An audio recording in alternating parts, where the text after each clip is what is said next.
Salut les mecs, j'espère que vous allez bien. Moi perso ça va nickel, on se rejoint pour une nouvelle vidéo les frérots. Aujourd'hui, match international, j'en ai deux à jouer. On va mettre 2,5%. On va y aller mollo à tâtons, pas miser gros parce que voilà, c'est des matchs internationaux amical. Ça reste amical même si c'est un petit entraînement pour après jouer les matchs de poule. Attention quand même, on va pas non plus s'affoler. Si t'es pas encore abonné à cette chaîne, je te laisse t'abonner juste là papa. Mets-moi un petit pouce pour la vidéo de demain. Voilà, c'est tout bon à prendre quoi, tu vois. Et surtout mets-moi un com si tu kiffes le contenu de la vidéo, bordel. Et on se rejoint après El Generico bordel.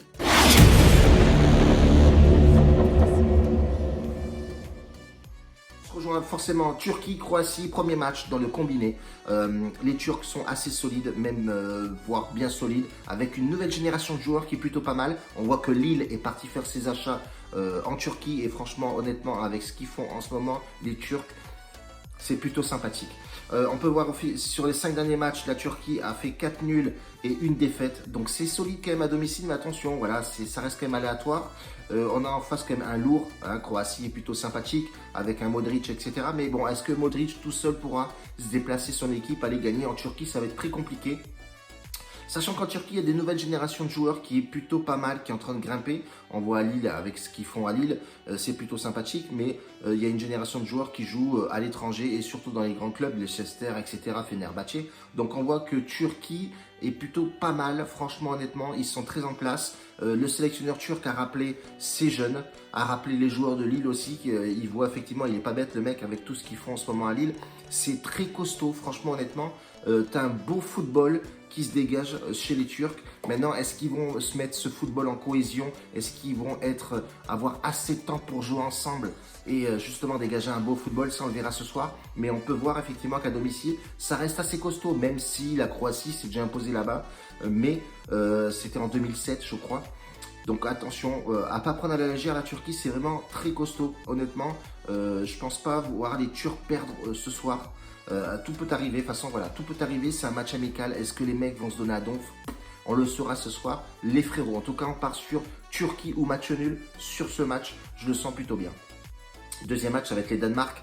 Le Danemark qui accueille la Suède. La Suède, c'est pas ouf, hein, depuis que Zlatan est parti. Franchement, honnêtement, pour trouver un mec qu'on connaît, c'est assez compliqué. En termes d'état de forme, je vais regarder ça de suite sur la tablette à ce bordel. Le mec, il est équipé, quoi. Sur le Danemark, Suède, qu'est-ce que ça a donné dernièrement? Les 5 derniers matchs de Danemark à domicile ou à l'extérieur, c'est 3 victoires, 1 nul, une défaite. C'est plutôt pas mal, un beau bilan. Notamment se déplacer en Angleterre sur le dernier match et aller s'imposer 1-0. C'est une belle performance, pardon. Et tu as la Suède qui, malheureusement, c'est ce que je vous disais, c'est pas une équipe de ouf, c'est 4 défaites pour une seule victoire contre la Russie. Franchement, la Suède, c'est depuis que Zlatan n'est plus dans cette équipe-là, franchement, il y a du talent, il y a encore des mecs, hein, il y a un certain Isaac, buteur, bon. Il marque un but à l'année, quoi, tu vois ce que je veux dire? Bon, bref, en tout cas, c'est pas non plus folichon. Alors, quand tu tapes sur Danemark, les dernières confrontations à domicile, ça reste sur 3 victoires, 1 nul et une défaite, donc c'est plutôt sympathique. Et quand tu regardes les dernières confrontations du Danemark à domicile contre la Suède s'est imposée en 2007, donc ça remonte vraiment à très longtemps. Et je pense que si tu tapes dessus, forcément, il y avait Zlatan Ibrahimovic dans cette équipe-là. On va pas le voir parce que le résumé est trop loin et qu'on peut pas voir forcément les compos. Mais moi, je reste sur le Danemark. Danemark, c'est costaud, c'est assez solide. Alors, il y aura des absents forcément sur ce match côté danois.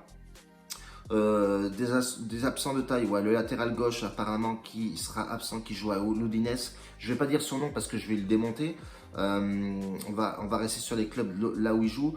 Après, tu as quand même du talent, tu as quand même Delaney, tu as quand même Osberg, Eriksen, forcément, on retient que ce nom-là parce que c'est la star la plus connue, je pense, avec Breiswell, Dolberg et Paulsen qui joue à Leipzig, si ma mémoire est bonne.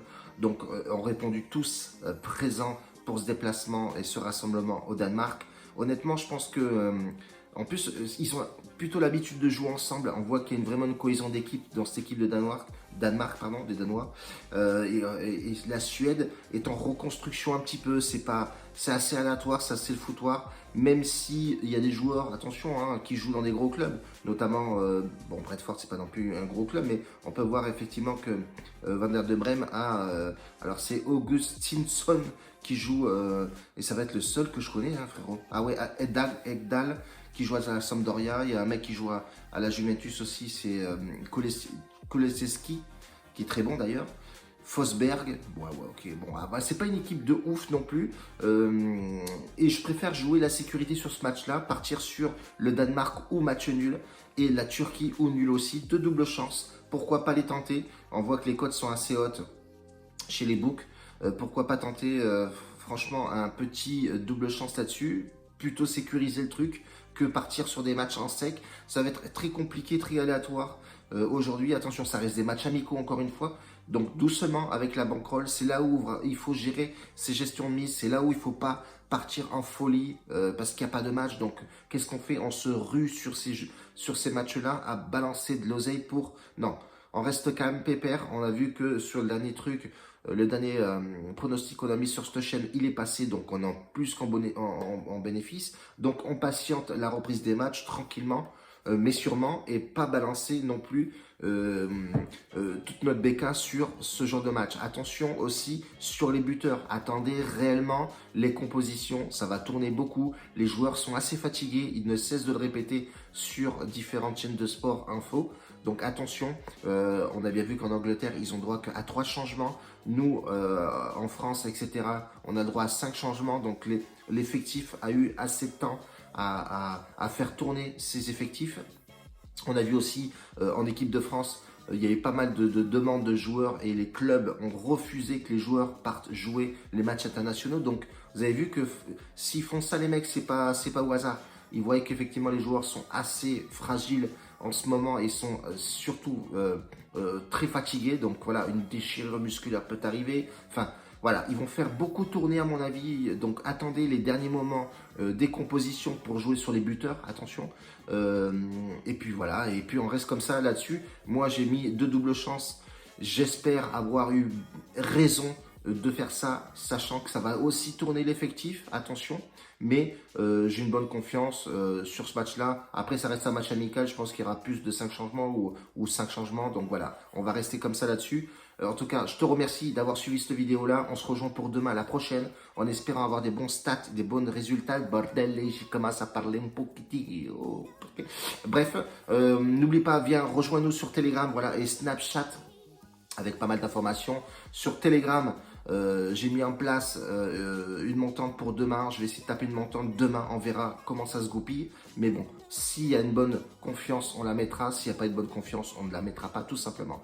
Et je te laisse venir sur BetWinner, juste voir le lien. Clique dessus, voir comment se fait le site, etc. Si tu comprends quelque chose. Et pourquoi pas te faire un premier enregistrement. Et tu verras pour la suite si vraiment les codes sont intéressantes ou pas. Bordel. Un bacio a tutti, grazie mille, bordel. On se retrouve demain, les gars.